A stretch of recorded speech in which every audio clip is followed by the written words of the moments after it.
You have certain players where you feel like they have something special. Carlos had already the sound of the ball, the way he moves and everything. So I was like, you arrive for sure. I don't know about myself, you know, if I'm gonna be there. Jannik, you've had some incredible moments here at SW19 over the years. So what we're going to do is we're going to pop some of them up on the scoreboard, and we would love to hear your thoughts. All right. Sound good? All right, let's do it. So before we get started though, I wanted to ask, when I say Wimbledon, what's the first memory that comes to mind? Oh, my first memory is actually when I was not even here. Mm-hmm. When I watched in TV, you know, the best matches, you know, with Roger, Rafa, Novak, and Andy also, you know, who has an amazing story here, you know, by struggling in the beginning, you know, with being so close, and then after he's made it, and it's and this is my first thought. And then when I was young, I never would have thought that I'd be able to play here, you know. And now I sit here on a chair on a center court and we just watch on this screen. Yeah, it's amazing, you know. I'm just living my dream, you know, and it's a very, very nice feeling. Okay, well let's get going. Let's start with your main draw debut. So that was back in 2021. What's going through your mind here? Yeah, so the year before I lost in the qualies. It was COVID year, as we see, because we go in with was strange feeling actually, but you know, I just tried to understand what's working well on this surface, and this is the court where there was the longest match played in history, and yeah, you see, you know, I tried to slide, you know, a little bit, trying to understand what's working well, and got a fist pump. Yeah, I don't do that often now, so I'm changing. But yeah, it's you know, obviously I've grown as a player and also as a person. But you know, I was very nervous. You know, the first time when you are so young, playing on in the biggest stages in the world. So it was an amazing lesson too, because Martin knows how to play on these surfaces. So it was good. And did you ever imagine that 4 years later you'd come back as the top seed? No.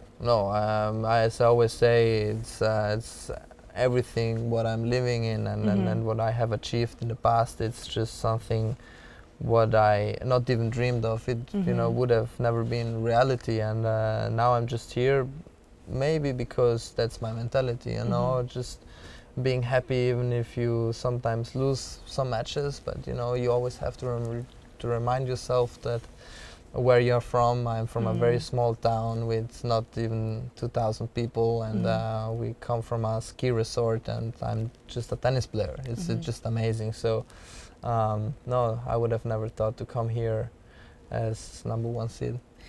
Okay, so let's fast forward to the next year, 2022, and here is your centre court debut. Yeah. And that was the day when they celebrated the 100 years of center court. It was that day, and we had some incredible audience because we had all the #1s in the world, or most of them, and who won here several times, and it was something amazing. Again, the flush of the forehand, a missile from Sinner. And this match against Carlos was a very, very tough match. I also had here match point, I think, in the third, which I didn't use. Then we went to the fourth. It was a roller coaster, and yeah, it was an amazing match, amazing feeling. But you know, the first time when you walk down the stairs in the center court, which is behind us, you come in from that side, and it's amazing. So it's and the atmosphere is completely different than to all others. So do you remember it? Do you remember like the crowd, the energy? Yeah, you know, so usually you go on court, and then in this 4 or 5 minutes when you warm up, they say, you know, on the right on the chair, coming from Italy, you know, win this, that ranking. Here is nothing, and it makes you just focus on trying to warm you up in the best possible way. You hear the sound of the ball, and I remember the first point I played here. When you serve, nobody talks. It's like it's amazing. Like not like in all other courts. Here you just don't hear anything. You just hear the pop.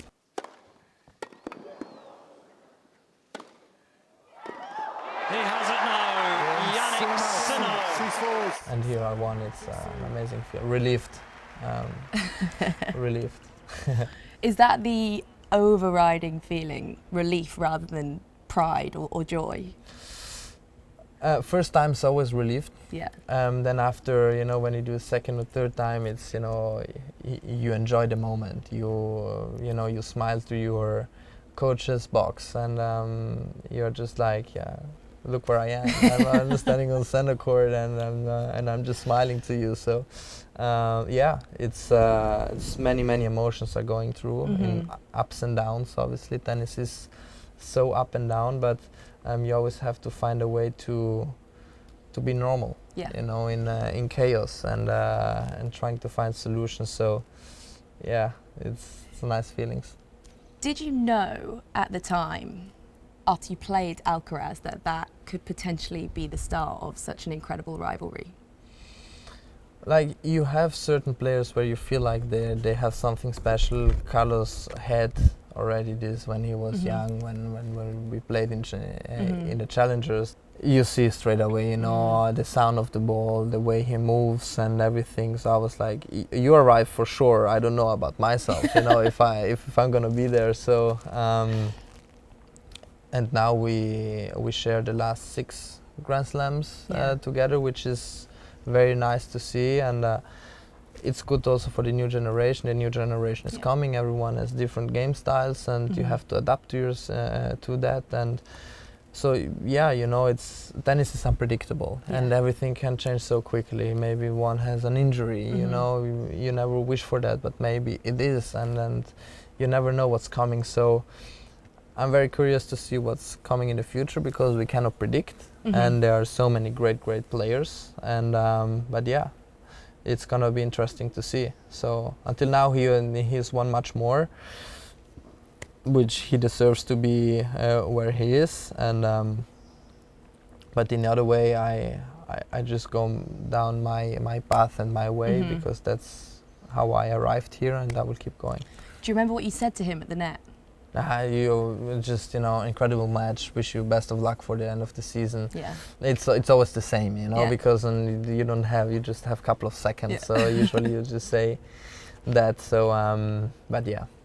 So in the next round, you then faced a fellow legend of the game, Novak Djokovic, 2022. What do you remember?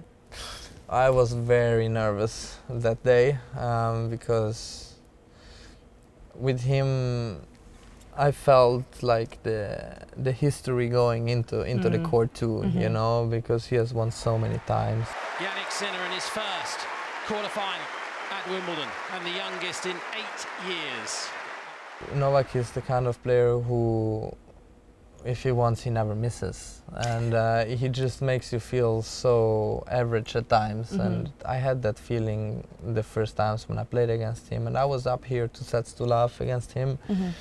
And then after he killed me. He killed me, like when he went off the court, came back, he killed me. I was a different player, of course, but it was just so good to see from my side that things can change just so quickly. This could be a proper match. Again, I remind you that they met last year at the quarter-final stage, and Jannik Sinner winning the first 2 sets. Here was raining that day, and we were playing with the roof closed, and it was very slippery, and you could see the difference of how he managed everything, how calm he is, and this was a very good lesson for me and for my career too. It showed me that there's still a lot of work to do. And this was your first experience in the semi-finals of a Grand Slam, right? What was that like? It was different, yeah, because it's very difficult to talk about this, because you have to live it in a way of emotions. I always think that with the losses you learn more. And that's what I'm trying to do, even if sometimes it's hard. That's what I had like now in Paris, it's like this, but you always try to learn and then trying to understand what you have to do the next time. So let's see. And when you look at both of those clips, both of those times you lost to Djokovic, but now you're leading that head-to-head. So does it sort of remind you of how far you've come in that period? Yeah, I always say when you are around 22, 23, things can change so quickly. And 1 year is so important. And that's why I don't want to put away, you know, one practice session or one practice day, because they can, small details where you have to work on, they can make the difference. And so I rather do more than less. And then I was like, you know, in the end of the career, I just want to finish and say I did everything, you know, and I don't have regrets of saying maybe I left 1% here or 1% there. So I always will try to work hard as I can, as hard as I can, and then we'll see on what point I can reach. So let's fast forward to last year, in fact, when you played Matteo Berrettini in the second round. Tough one. Tough one. Oh, 7-6, 7-6 to 6-7-6. Good last return. It's like, oh, good, that's over now. But it was late in the evening, and if I would have lost this set, we would have come back the next day, because here's the rule that after 11 you cannot play anymore. And I watched on the clock, it was like 10:45, something like this. So, you know, they for sure made you come back. Then the day after. Survives this great fight by Matteo Berrettini. And Italian brothers embrace at the net. Yeah, it was an amazing match. Obviously, Matteo here is so tough to beat. Big servers here on grass are difficult, and we know each other very well. You know, playing Davis Cup together. But yeah, you know, someone has to lose, which is unfortunate. Playing against Matteo in the second round is unfortunate, but you know, the draw sometimes is like this. So, what I love about that clip is the interaction at the end, because there's so much respect between the two of you. So, two Italians on centre stage. Did this feel like a special moment for Italian tennis? Well, it was special. Yeah. It was special. It was just unfortunate that it was only second round, you know, because I felt like the game, the quality we played was very high. It should have been at least quarters, but you know, it's like this, you know. Tennis, as I said before, it's so unpredictable that you know, maybe he wins 2 points more and then he wins, you know, a couple of tie breaks. You know, you never know. So, but I do remember this match. It was one of my best matches I've played on grass. So much respect between the two of you, and that's what it's all about. Now, our final clip. Here you are practicing this year, so just a few days ago, 3 Grand Slams later. Yeah, I would have. Yeah, again, no, like I would have never thought to be in the position where I am. Being #1 seed in Wimbledon is something truly special. But yeah, that's what we are trying to do here in this practice sessions, is to have a good rhythm, to be focused, to prepare ourselves for every situation on the court, and then we'll see how far we can go. I feel very good this year. I feel healthy. I feel in a very good state of mind at the moment. So that's the most important before a Grand Slam, and then we see. But it's going to be interesting to see the favorites. There are obviously Carlos, which we know, Novak, and then so many others. So let's see. It's gonna be interesting to be part of this full and packed draw. And watching those other clips previously, and then seeing yourself just a few days ago, how do you think you've changed as a player and as a person? A lot, because one year can change so many things. I don't think success changed me as a person, but it does on the court, because you are more confident, you understand what you're capable of and everything. But in other way, it doesn't change me as a person and how I treat people, you know, and I think that's for me the most important. Yeah, and hopefully after 1 year, next year I can say that I'm different again, you know, as a player and as a person. I've grown. So yeah, but 1 year passes so fast, so you better enjoy. And do you think young Jannik would be proud of that person today? Yes, he would. He would be proud. He would be proud. Hopefully, my family is proud of myself, which I'm sure they are. And if they see me smiling and happy, they are proud and happy. So we keep going. We keep working. We keep smiling, and so everything is gonna go in the right direction. Jannik, thank you so much. Thank you so much. Best of luck. Yeah, thank you. I appreciate it.